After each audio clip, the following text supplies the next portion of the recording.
Thank you for spending another midweek moment with the Wisconsin Property Taxpayers. I'm Paul Rozeski. Today is Wednesday, the 9th of October, 2024.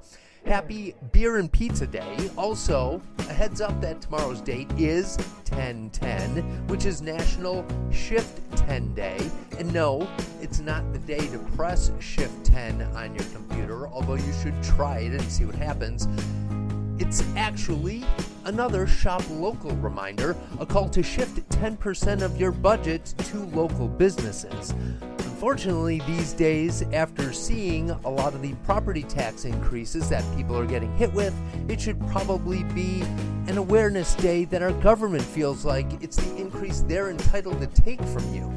Disappointingly, that's my segue for us to jump into some news together. Let's start off in the Wisconsin Supreme Court, where a case this morning challenged a Governor Evers' partial veto that turned 2 consecutive years of spending increases into over 400 consecutive spending increases. The debate was very lawyerly, debating multiple points. On both sides, the justices were again direct and unfiltered. At one point, Justice Ann Bradley told the lawyer that is trying to strike down the veto, quote, "Your argument is absurd." To the lawyer defending the veto, here are some quotes from some of the justices. Quote, "We have legal scholars and others that look at what we do in our body of case law and they think it's crazy. We allow governors to unilaterally create law that has not been proposed to them at all. It's a mess of this court's making and our body of cases is inconsistent." Another quote, "The argument you're making is, hey court, you historically have blessed this, so you must continue to bless it. I don't buy that because what has happened is the governor is becoming the most powerful person in this state, arguably to make the law whatever he declares." So, my simple interpretation when reading the room is this. The justices are saying that the specific argument against the veto is not that strong. But on the other hand, the pendulum has swung too far and the checks and balances are no longer a check and way out of balance. The justices read the room correctly, saying that the court is at a crossroads here with this decision. What the court has done has ruled that the legislature has overreached its authority. They've come to that conclusion multiple times recently. Maybe this is the time the governor's office is the one that gets held in check. In other news, the politics of schools is taking a couple twists and turns. Jill Underly is up for re-election next April. And in the last election, she was backed by WEAC, the statewide teachers union, but that is gone. She now has a challenger, and that challenger has WEAC's endorsement instead.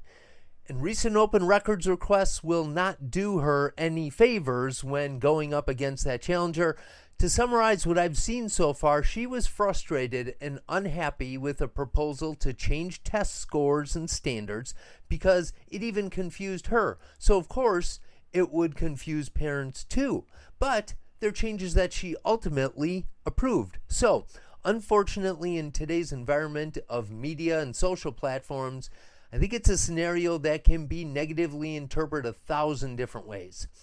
That's going to be the argument. But what is the real reason? I think it's money. When Underly's department submitted their budget request, they basically didn't ask for more money. Their current budget is $17.79 billion, and they asked only for an increase of $12.9 million in total.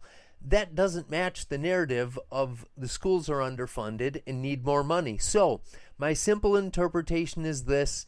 In the ever-shifting landscape of money, power, and politics, Jill Underly will probably be reassigned from education advocate to education scapegoat.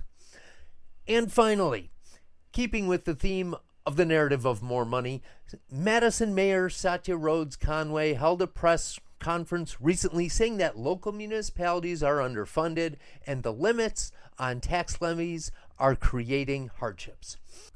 My simple interpretation is this. At the end of the day, Government is motivated to take and spend your money. Political parties have different ideas or priorities on how and how much, and depending on the department, they have different priorities on how much and how important their reasons are. But the state budget hasn't stayed flat or gone down more than once in decades. The state budget went from $89 to $100 billion. So don't be distracted by a $7 million surplus in a $100 billion budget. It's a bug on your windshield. Shift 10 literally happened last budget. And the next one is right around the corner. And in closing, I will leave you with a quote from Paul Elam, and it's what I hope every citizen and branch of government considers when considering the analogy of choosing the red pill or the blue pill to inform how someone sees the world. Quote, "The red pill is about looking at these issues in an honest way, even when it's uncomfortable." Unquote. Have a great second half of your week, and as always, thanks for listening.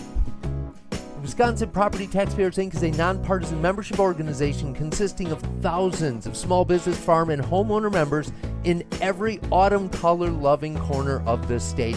Founded in 1985, the organization is committed to providing its members with up-to-date information, legislative advocacy, and exclusive cost-saving benefits. Find out how to join at WPTOnline.org/join.